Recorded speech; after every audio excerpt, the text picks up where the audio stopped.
Gabaa horii qalmaa Aqaaqiittidha kan argamu. Egaa nutis ayyaana Iid al-Adhaa Arafaa sababeeffachuun egaa haalli dhiyeessii jiru maal fakkaata?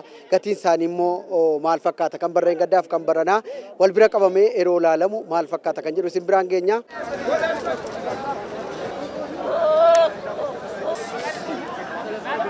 Egaa horiin qalmaa sangoonni hedduudha kan jiranii akkasumas immoo hoolaan re'ee hedduudha kan jiranii egaa dhiyeessii walii wal qabatee rakkoon tokkollee akka hin jiraannedha kan daldaltoonnis kanneen bitatanis kan isaan nu kaasanii. ጥሩ ነው እንግዲህ ሰው እንዳቅሙ dhiyeessiin jiru gaariidha. Namni akka humna isaatti bitachaa jira. Sangaan akka sadarkaa isaatti jira. Kan bara darbee waliin yoo ilaalame xinnoo daballiin gatii ni mul'ata. Ta'us ilaallee akka humna keenyatti bitachaa jirra. አቅርቦቱ አሪፍ ነው 350 dhiyeessiin jiru baay'ee gaariidha. Sangaan 300 fi 50 jira. Xinnaan isaa immoo hanga 80ttis jira. Giddugaleessa immoo hanga 100 fi 50tti. Kanaaf haalli jiru bareeda. Gatii irratti kan bara darbee irratti daballii muraasni ni mul'ata. Dhiyeessii walii wal qabatee horiin gahaan jira.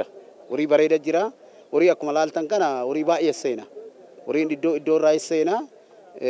Haala gabaa ayyaana boruu kanarraa kaasee haala mijataa bareeda. Amma immoo bakka hoolonnii fi re'oonni itti gurguramanitti kan nuti argamnu jechuudha. Egaa dhiyeessiin hoolotaas akkasuma re'oonni hedduun dhiyaachuudha kan isaan nu kaasanii. ጥሩ ነው እንዳው እኛ እንደፈራ ነው አይደለም. baay'ee gaariidha. Akka nuti sodaanne miti. Hoolaanis re'eenis haala gaariidhaan dhiyaataniiru. Daballiin gatii jiraatus dhiyeessiin jiru hedduu waan ta'eef akka humna keenyaatti bitachaa jirra. Aqraabotu ምርጥ qaalla. dhiyeessii irratti re'ees ta'e hoolaan haala gaariin dhiyaataniiru. Filattee bitatta. Garuu daballiin gatii kan bara darbee waliin yoo ilaallu dabaleera. Ta'us waan humna keenyaa filannee bitachaa jirra. Itti gaafatamaan waajjira daldalaa kutaa magaalaa Aqaaqii Qaallitti obbo Alamaa Yoseefuu gama isaaniitiin gabaa ayyaanaa Iid al-Adhaa Arafaaf jiraattota irratti daballiin gatii malee akka hin taasifamneef qaamolee nageenyaa waliin hordoffiin gahaan taasifamaa jiraachuu dubbataniiru.